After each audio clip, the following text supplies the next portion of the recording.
देखिए, इतिहास में कुछ नाम सिर्फ राजाओं के नहीं होते हैं ना, वो सिद्धांतों के होते हैं। आज हम एक ऐसी ही कहानी में उतरेंगे जो युद्धों से कहीं आगे की है, एक ऐसी भावना की जो कभी टूटी ही नहीं। जी हाँ, हम बात कर रहे हैं महाराणा प्रताप की। एक ऐसा नाम जो आज भी साहस और स्वाभिमान का सबसे बड़ा प्रतीक माना जाता है।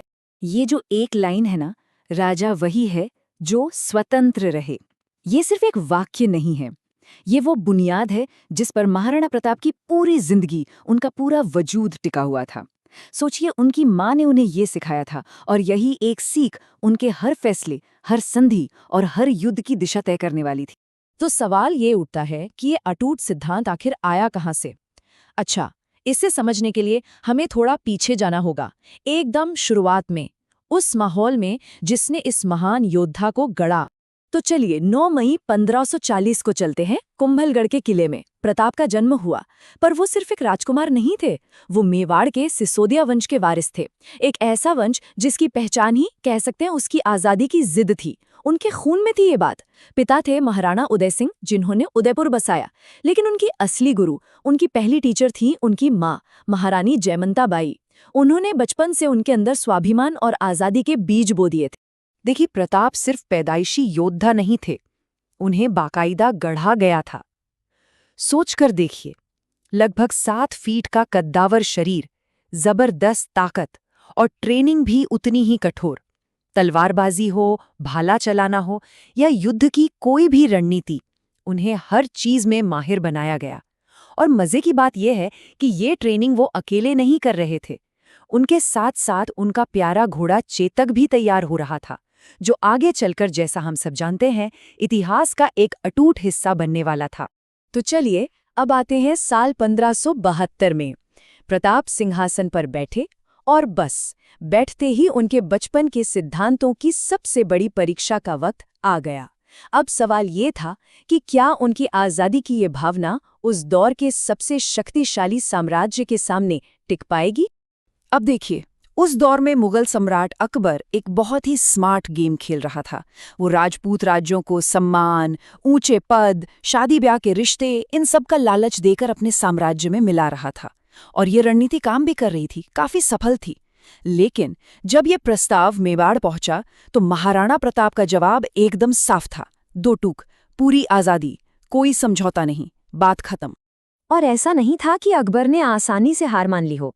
ये बात सच में हैरान करती है कि उसने प्रताप को मनाने के लिए 1-2 बार नहीं, बल्कि पूरे 6 बार अपने दूत भेजे, और इनमें राजा मान सिंह जैसे बड़े और ताकतवर लोग भी शामिल थे। लेकिन हर बार मेवाड़ से जवाब एक ही आया। और यही महाराणा प्रताप का आखिरी फैसला था। वो अच्छी तरह जानते थे कि इसका मतलब क्या है। वो जानते थे कि वो महलों का आराम छोड़कर जंगलों का संघर्ष चुन रहे हैं, लेकिन उनके लिए आज़ादी की कीमत किसी भी ऐशो आराम से कहीं ज्यादा थी। तो जब बातचीत के सारे रास्ते बंद हो गए तो फिर तलवारें उठनी ही थी, ये तो तय था। प्रताप के इसी फैसले ने भारतीय इतिहास की सबसे मशहूर लड़ाइयों में से एक, हल्दी घाटी के महायुद्ध की जमीन तैयार कर दी। तारीख थी 18 जून 1576, जगह हल्दी घाटी का मैदान। एक तरफ थी मुगलों की विशाल सेना जिसे लीड कर रहे थे राजा मानसिंह, और दूसरी तरफ मेवाड़ की आज़ादी के लिए लड़ रहे थे महाराणा प्रताप। ये सिर्फ 2 सेनाओं की टक्कर नहीं थी, ये 2 महान राजपूत योद्धाओं की टक्कर थी जो इतिहास के 2 अलग-अलग सिरों पर खड़े थे।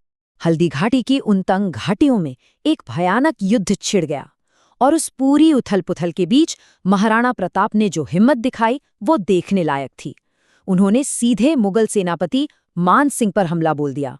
सोचिए, एक राजा का ये कदम देखकर उसकी सेना में कैसी बिजली सी दौड़ गई होगी। और हल्दी घाटी की कहानी चेतक के बिना तो हमेशा अधूरी ही रहेगी। आप सोचिए, बुरी तरह घायल होने के बाद भी उस वफादार घोड़े ने अपने मालिक को युद्ध के मैदान से सुरक्षित बाहर निकाल लिया। उसने एक चौड़े नाले के ऊपर वो ऐतिहासिक छलांग लगाई और प्रताप को सुरक्षित जगह पहुंचाने के बाद ही अपने प्राण त्यागे। चेतक सिर्फ एक घोड़ा नहीं था, वो वफादारी और बलिदान का एक अमर प्रतीक बन गया। हल्दी घाटी की लड़ाई तो एक दिन में खत्म हो गई, लेकिन महाराणा प्रताप का असली संघर्ष तो असल में अब शुरू हुआ था। ये लड़ाई अब मैदान की नहीं थी, ये लड़ाई थी आत्मबल की, अपने सिद्धांतों पर टिके रहने की। जो महाराणा प्रताप और उनका परिवार महलों में रहते थे, वो अब अरावली के जंगलों में भटक रहे थे, और घास की रोटियां ये उनके संघर्ष का प्रतीक बन गईं। ये सिर्फ खाना नहीं था, ये इस बात का सबूत था कि एक राजा अपने सिद्धांतों के लिए क्या कुछ छोड़ सकता है। एक बहुत ही मार्मिक कहानी सुनाई जाती है। कहते हैं कि जब उन्होंने अपनी बेटी को भूख से बिलखते हुए देखा तो उस अजय योद्धा की आंखों में भी आंसू आ गए। ये वो पल था जब एक राजा का संघर्ष एक पिता के दर्द से जाकर मिल गया। इससे पता चलता है कि आज़ादी की कीमत कितनी निजी और कितनी गहरी थी। तो फिर से वही सवाल आता है, ये सब किस लिए? और जवाब बहुत सीधा है, क्योंकि जिंदगी के सबसे मुश्किल दौर में भी, जब उनसे सब कुछ छिन गया था, तब भी एक चीज थी जो उनके पास थी, उनका स्वाभिमान, और उन्होंने उसे कभी झुकने नहीं दिया। और जानते हैं, यही भावना टूटी नहीं बल्कि और भी ज्यादा मजबूत हो गई।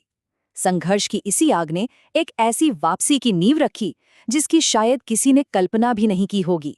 उनकी वापसी की जो रणनीति थी ना, वो कमाल की थी। उन्होंने पहाड़ियों को ही अपना किला बना लिया और वहां से गुरिल्ला युद्ध यानी कि छापामार लड़ाई शुरू कर दी। जैसे ही अकबर का ध्यान दूसरी लड़ाइयों की तरफ गया, प्रताप ने मौके का फायदा उठाया और फिर एक एक करके कुंभलगढ़ और गोगुंदा जैसे बड़े बड़े किले वापस जीत लिए। आखिरकार उन्होंने पश्चिमी मेवाड़ का एक बहुत बड़ा हिस्सा फिर से आज़ाद करा लिया। तो ये जो वापसी थी, ये हमें सिखाती है कि असली जीत सिर्फ हथियारों से नहीं मिलती, वो हौसले से मिलती है। ये जीत थी धैर्य की, आत्मविश्वास की और एक ऐसी भावना की जो कभी हार नहीं मानती। महाराणा प्रताप ने अपनी पूरी जिंदगी ये संघर्ष जारी रखा। 1597 में 57 साल की उम्र में एक दुर्घटना में उनका निधन हो गया। लेकिन सबसे अहम बात यह है कि उन्होंने अपनी आखिरी सांस एक आज़ाद राजा के तौर पर ली। वो अजेय रहे क्योंकि उन्होंने कभी भी मुगल सत्ता के सामने घुटने नहीं टेके। तो फिर सवाल ये है कि महाराणा प्रताप आज भी इतने ज़रूरी क्यों हैं? वो इसलिए क्योंकि उन्होंने एक विशाल साम्राज्य के सामने झुकने से साफ इनकार कर दिया। उन्होंने अपने सिद्धांतों के लिए हर सुख सुविधा को ठोकर मार दी, और इसीलिए आज भी वो भारत में स्वाभिमान के सबसे बड़े प्रतीकों में से एक हैं। ये